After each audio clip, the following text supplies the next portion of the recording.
Uma figura humana, aparentemente despida, com membros desproporcionais e sentada num fundo azul celeste. Do lado direito, um cacto, uma planta típica das regiões áridas e desérticas. Em cima, ao centro, um círculo amarelo que parece o sol. Essa figura humana de cor clara tem as costas curvadas e o peito dela toca coxas enormes. Em primeiro plano, vemos um grande braço direito com a mão apoiada no chão e ao lado um pé gigantesco. A cabeça é minúscula, de cabelos curtos e castanhos, e ela se apoia numa pequena mão esquerda que repousa sobre um joelho grande, flexionado. Com feições pouco desenhadas, o rosto mira o observador. Você sabe que quadro é esse?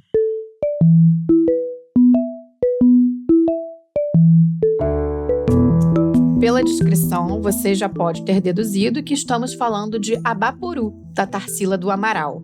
Essa tela de 85 por 73 centímetros foi pintada em 1928 e inspirou a criação do Manifesto Antropófago pelo escritor Oswald de Andrade. A obra, na verdade, era um presente de aniversário para o escritor, que na época era casado com a Tarsila. Só que fascinado com as cores e com as formas, Oswald olhou a tela e disse: "É o homem, plantado na terra", e elegeu o quadro como o símbolo do movimento artístico que queria devorar as influências estrangeiras para desenvolver uma estética genuinamente brasileira. Eles não perderam tempo e batizaram a criação de Homem que Come Gente, na língua tupi, Abapuru. O movimento é um marco da primeira fase do modernismo brasileiro. O curioso é que ele foi inspirado pela obra de uma mulher, assim como a criação da Semana de Arte Moderna. Você deve lembrar que nos primeiros episódios a gente contou aqui que os modernistas se articularam como um grupo depois da exposição da Anita Malfatti em 1917. A Tarsila e a Anita têm, até hoje, protagonismo na memória construída sobre a vanguarda artística brasileira. E elas conseguiram isso em plenos anos 20. Aqui no Brasil, as mulheres não tinham direito ao voto e o acesso à educação era restrito. O imaginário sobre o papel feminino ainda era muito atrelado ao casamento e às obrigações domésticas. As mulheres começavam a trabalhar nas fábricas, principalmente nas fábricas de tecido, mas com salários muito baixos.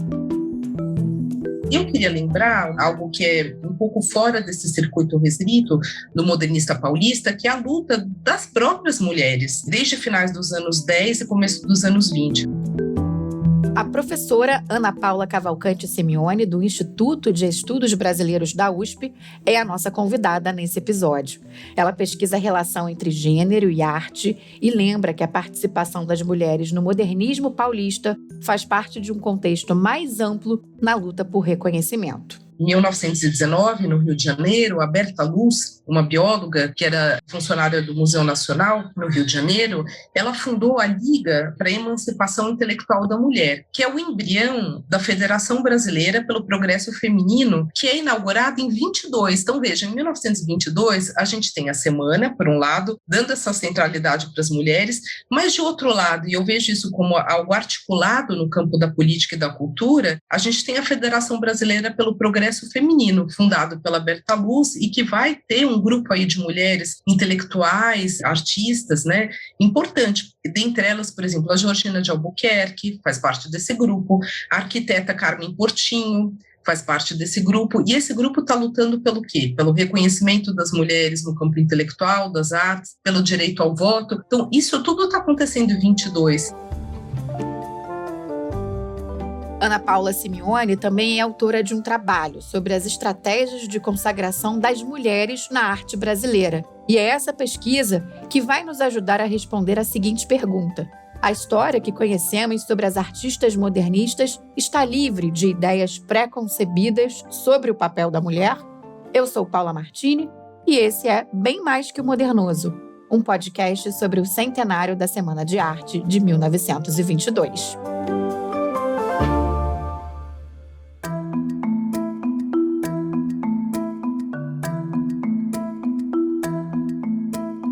As mulheres já participavam das artes plásticas no Brasil desde o século XIX.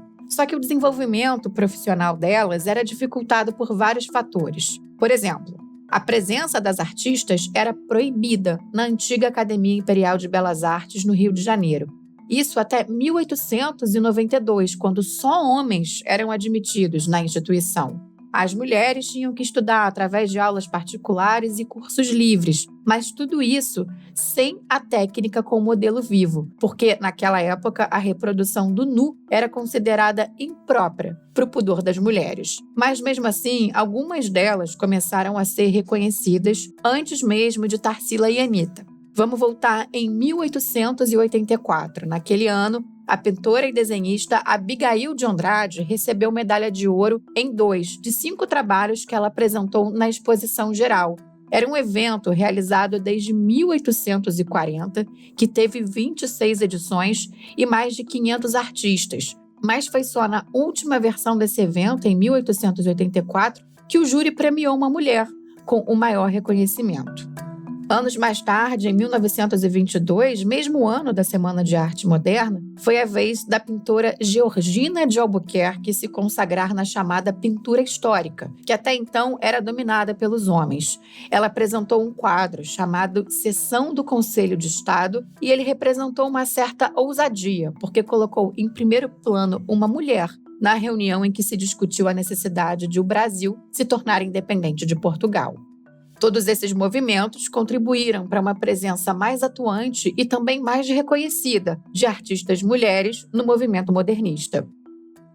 A presença das mulheres era comum. Desde o século XIX, na verdade, a gente tem um contingente de mulheres artistas participando dos salões, das exposições, bastante forte. E no modernismo isso até aumenta em termos numéricos, né? Porque aquelas barreiras que o sistema acadêmico impunha às mulheres, essas barreiras desaparecem, né? Uma questão da formação artística. Eu estudei no meu doutorado as mulheres artistas vinculadas ao sistema acadêmico, né, no século XIX. E algumas delas já tiveram reconhecimento antes da Anitta e da Tarsila, né? Então, por exemplo, vamos lembrar o caso da Nicolina Vaz, uma escultora que hoje é bastante importante na cidade de São Paulo. A Fonte Monumental, ali pertinho da Praça da República, que é uma obra grande, é dela. Ela tem uma obra grande também na Lagoa Rodrigo de Freitas, no Rio de Janeiro. Então, digamos, elas não são as primeiras a terem reconhecimento em vida, mas esse lugar, essa centralidade das modernistas é uma coisa que chama atenção.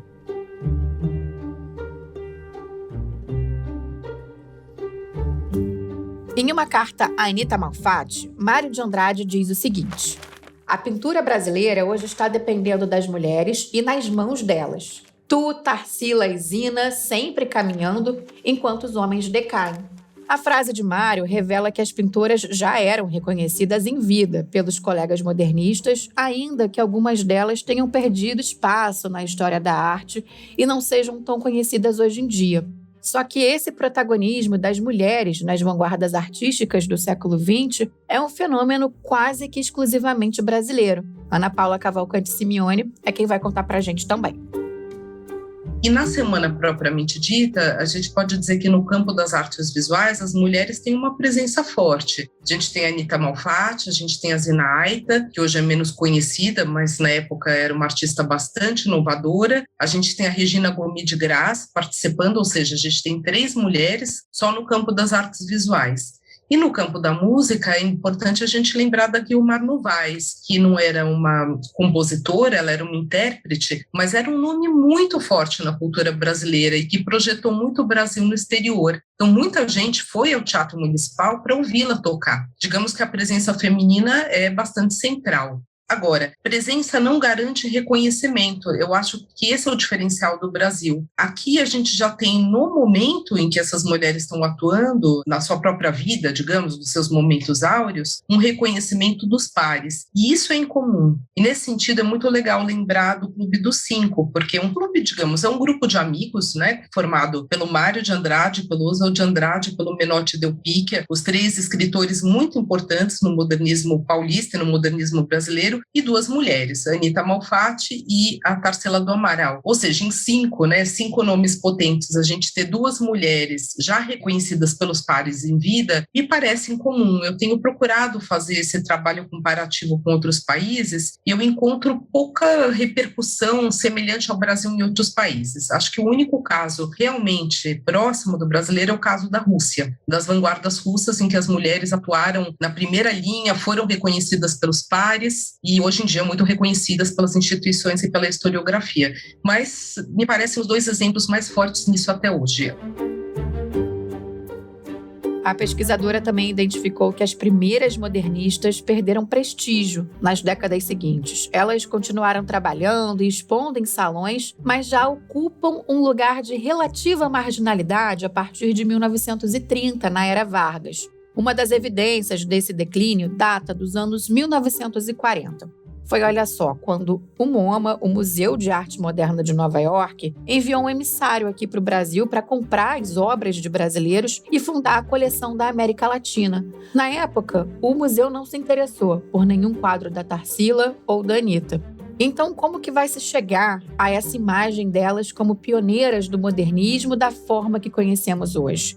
Isso começa a se formar na década de 1960. Os aniversários de 40 e 50 anos da semana, comemorados em 62 e 72, eles são fundamentais para a gente entender a construção desse patrimônio artístico nacional. Só que o pioneirismo atribuído a Tarsila e Anita não impediu que as narrativas sobre elas fossem reproduzidas com estereótipos sobre o comportamento feminino. A Anita Malfatti foi colocada no lugar de vítima, execrada por Monteiro Lobato e defendida publicamente por colegas. E, de fato, a crítica do Lobato, se por um lado foi algo que a abalou, num certo sentido, porque algumas obras foram devolvidas, porque a família, sobretudo da Anita, se condoeu com essa crítica, a família tinha financiado os estudos, então isso foi uma coisa complicada, mas eu acho que é bom lembrar que pouco tempo depois, se eu não me engano em 19, a Anita já está trabalhando com Monteiro Lobato no editor O Livro, de Cavalcante também está trabalhando com ele, então essa polarização de que o Lobato é o mal e a Anita é a vítima, a gente precisa hoje revisar isso à luz dos fatos, né? Ela participa do concurso que ele promove, o Saci, e ela continua em atividade, né? Agora, o que acontece é que a partir de 18, a gente nota na produção da Anita uma perda desse vigor mais de ruptura que ela tem na sua experiência alemã e na sua experiência em Nova York. Isso talvez tenha muito mais a ver com a precariedade do meio artístico paulistano do que propriamente com a crítica do Lobato. O que acontece em São Paulo? Quem coleciona arte aqui? É muito pouca gente. A gente não tem uma galeria, a gente não tem espaços expositivos, o público é muito restrito. Então, o que começa a acontecer já em 18? A Anita começa a envergar para uma produção um pouco mais palatável, para esse gosto mais tradicional de São Paulo. É bom lembrar que ela não era rica como a Tarsila, ela precisava vender as obras. Agora, qual é o problema disso? É como os modernistas de São Paulo estão numa batalha para se colocarem como os grandes inovadores. E a Anita é a iniciadora, é a pioneira. Como explicar que a pioneira abandonou o barco? Como explicar que a pioneira, aquela que formou, digamos, que despertou a consciência no grupo, abandonou o grupo? Esse lugar de vitimização da Anita, de que tudo isso foi culpa do Lobato, isso foi uma construção discursiva para explicar, no fundo, as escolhas que ela fez que desviaram das escolhas defendidas pelo grupo dos modernistas, numa época em que eles ainda não tinham ganhado a batalha. A ideia de que a Anita é uma vítima e a Tarsila é uma musa são lugares que são estereotipados, são lugares atribuídos ao feminino. Tanto a vítima quanto a musa são lugares muito feminilizados. No caso da Anita, se tira dela toda a agência sobre seus atos, ou seja, o fato dela ter escolhido caminhar para uma produção que era mais palatável, que era mais comedida, que era menos ousada. E no caso da Tarsila, se retira também toda a condição de agência dela como um sujeito movimento que pensa e que contribui ativamente para o pau-brasil. Quantas vezes a gente vê isso em blogs, mesmo em textos de acadêmicos, né? A ideia de que o Oswald foi o mentor dessa crítica cultural que está ali no movimento pau-brasil e antropofágico, e ela foi a realizadora. E que ela é a grande inspiradora dos modernistas porque ela era uma mulher linda e elegante. Quantas vezes a gente vê essa narrativa que passa pelo corpo da Tarsila, pela sua beleza, e muitas vezes essas narrativas não entendem que a Tarsila, ela se construiu também como uma musa, né? Ela se apropria com consciência do fato de que o seu corpo era algo que era visto pelo público da época e ela constrói um discurso sobre seu corpo. Só para isso não ficar muito abstrato, a Frida Kahlo também, a gente tem análises que mostram que ela se construiu, né? Ela constrói o seu corpo nesse diálogo com uma roupa tradicional mexicana, né, das terruanas. Isso é uma construção. Ambas cientes de que as mulheres são sempre observadas, os seus corpos são sempre elementos que são vistos, que são observados e que são julgados, o que elas fazem? Elas usam o próprio corpo conscientemente, deliberadamente, para promover um espaço de discurso sobre elas como artistas. Então, o que eu acho que é interessante a gente pensar é que esses lugares da vítima e da musa retiram toda a agência, todo o papel que elas tiveram como criadoras, inclusive de si próprias. Mas qual foi o legado do movimento modernista para as artistas brasileiras? O movimento abriu mais portas e quebrou barreiras para as sucessoras? Olha, eu me dei conta do quanto elas são importantes, ainda que seja uma importância contraditória, num certo sentido, mas há uns anos atrás a gente fez um texto, eu e uma colega, sobre o mercado de arte, enfim, o lugar das mulheres no mercado de arte brasileira, e por conta disso eu fui ler alguns textos de artistas importantes hoje, né, como a Vera Barcelos, a Tomi Otaki, e todas elas, essa geração aí da arte contemporânea brasileira que desponta nos anos 60 e 70, todas elas falavam da importância da Anitta e da Tarsila no seguinte sentido, de dizer, olha, no Brasil, o feminismo, tal como ele aconteceu nos Estados Unidos, nos anos 70, para a gente não foi tão importante porque a gente já tinha uma tradição de mulheres artistas reconhecidas aqui, como a Anitta e a Tarsila. Então, elas se transformaram em figuras muito emblemáticas para as mulheres artistas posteriores da possibilidade de alcançar sucesso sendo artista. E eu não acho isso pouco, como a gente sempre analisa nos movimentos identitários, né, sejam eles raciais, sejam eles de gênero, enfim, ou outros, da importância da gente ter modelos para a gente construir e moldar as nossas próprias personalidades, os nossos futuros, os nossos sonhos. É claro que a participação feminina não pode ser pensada ignorando o contexto social dessas artistas. A Tarsila do Amaral era de uma família de fazendeiros do interior paulista, e o patrimônio financiou viagens de estudo para Barcelona e para Paris. Anitta Malfatti era de classe média, mas também se aprimorou fora do Brasil, em escolas de arte nos Estados Unidos, na Alemanha e na França. Essa, vamos lembrar, não era a realidade da maioria do Brasil nos anos 1920. O país tinha altas taxas de analfabetismo e grande parte da população morava longe dos centros urbanos que vão se formar ao longo do século, em torno da exploração pecuária, do café e do ciclo da borracha. Essa distância entre os Brasis gera a seguinte interrogação: para quem e por quem a Semana de Arte Moderna foi pensada? E é essa reflexão que vamos trazer no próximo e penúltimo episódio de Bem Mais que o Modernoso. Eu te espero lá!